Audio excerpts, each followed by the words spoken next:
A Gênese, Allan Kardec. Capítulo 6. Uranografia geral. A matéria. Item 3. Ao primeiro contato, nada parece tão profundamente variado, tão essencialmente distinto, como as diversas substâncias que compõem o mundo. Entre os objetos que a arte ou a natureza fazem diariamente passar sob nossas vistas, haverá dois que acusem uma identidade perfeita, ou somente uma paridade de composição, que, de semelhança do ponto de vista da solidez, da compressibilidade, do peso e das múltiplas propriedades dos corpos, entre os gases atmosféricos e o filete de ouro, entre a molécula aquosa da nuvem e a do mineral que forma a estrutura óssea do globo. Que diversidade entre o tecido químico das variadas plantas que enfeitam o reino vegetal e a dos representantes não menos numerosos da animalidade sobre a terra. Entretanto, podemos considerar como princípio absoluto que todas as substâncias conhecidas, por mais dessemelhantes que pareçam, seja do ponto de vista de sua constituição íntima, seja sob a relação de sua ação recíproca, não são, de fato, senão modos diversos nos quais ela se transformou sob a direção das formas inumeráveis que a governam. Item 4. A química, cujos progressos foram tão rápidos durante meu tempo, durante o qual mesmo seus adeptos a relegavam, ainda no domínio secreto da magia, esta nova ciência, que a justo título se pode considerar como filha do século observador e como baseada unicamente sobre o método experimental, muito mais solidamente que suas irmãs mais velhas. A química, dizia, fez tábua rasa dos 4 elementos primitivos que os antigos haviam concordado reconhecer na natureza. Ela mostrou que o elemento terrestre não é senão a combinação de substâncias diversas, variadas ao infinito, que o ar e a água são igualmente decomponíveis e são o produto de um certo número de equivalentes gasosos, que o fogo, longe de ser um elemento principal, não é senão um estado da matéria resultante do movimento universal ao qual a matéria está submetida e de uma combustão sensível ou latente.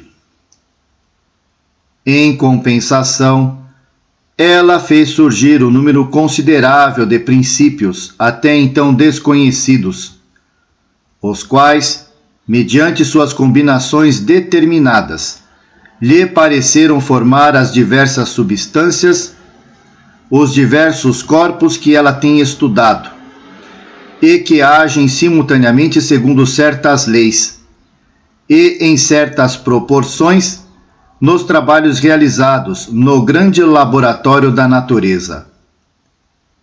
Esses princípios, ela o denominou corpos simples, indicando por tal denominação que os considera como primitivos e indecomponíveis, e que nenhuma operação, até a atualidade, poderia reduzi-los a partes relativamente mais simples que eles mesmos.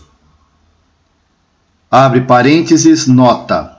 Os principais corpos simples são, entre os corpos não metálicos, o oxigênio, o hidrogênio, o azoto, o cloro, o carbono, o fósforo, o enxofre, o iodo.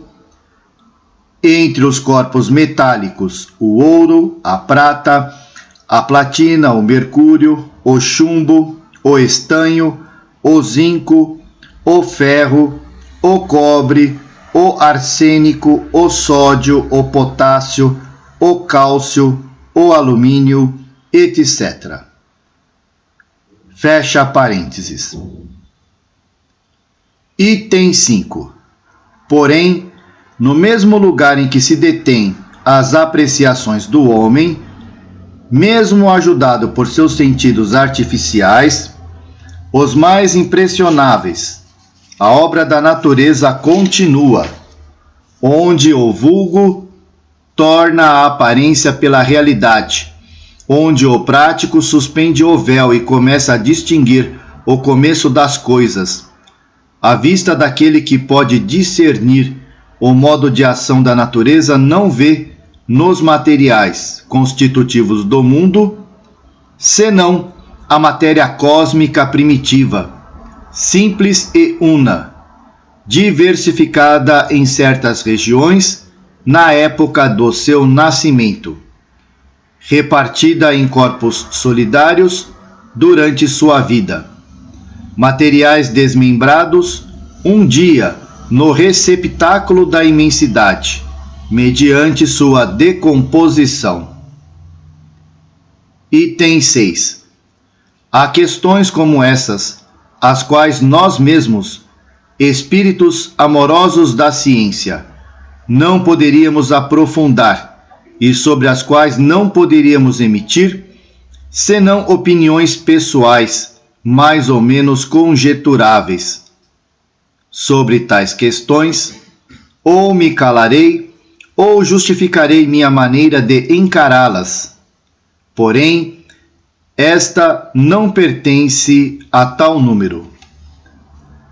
Aqueles, pois, que seriam tentados a não ver em minhas palavras senão uma teoria arriscada, direi: reuni vós, se possível, no olhar investigador, a multiplicidade das operações da natureza, e reconhecereis que, se não admitirmos a unidade da matéria, é impossível explicar.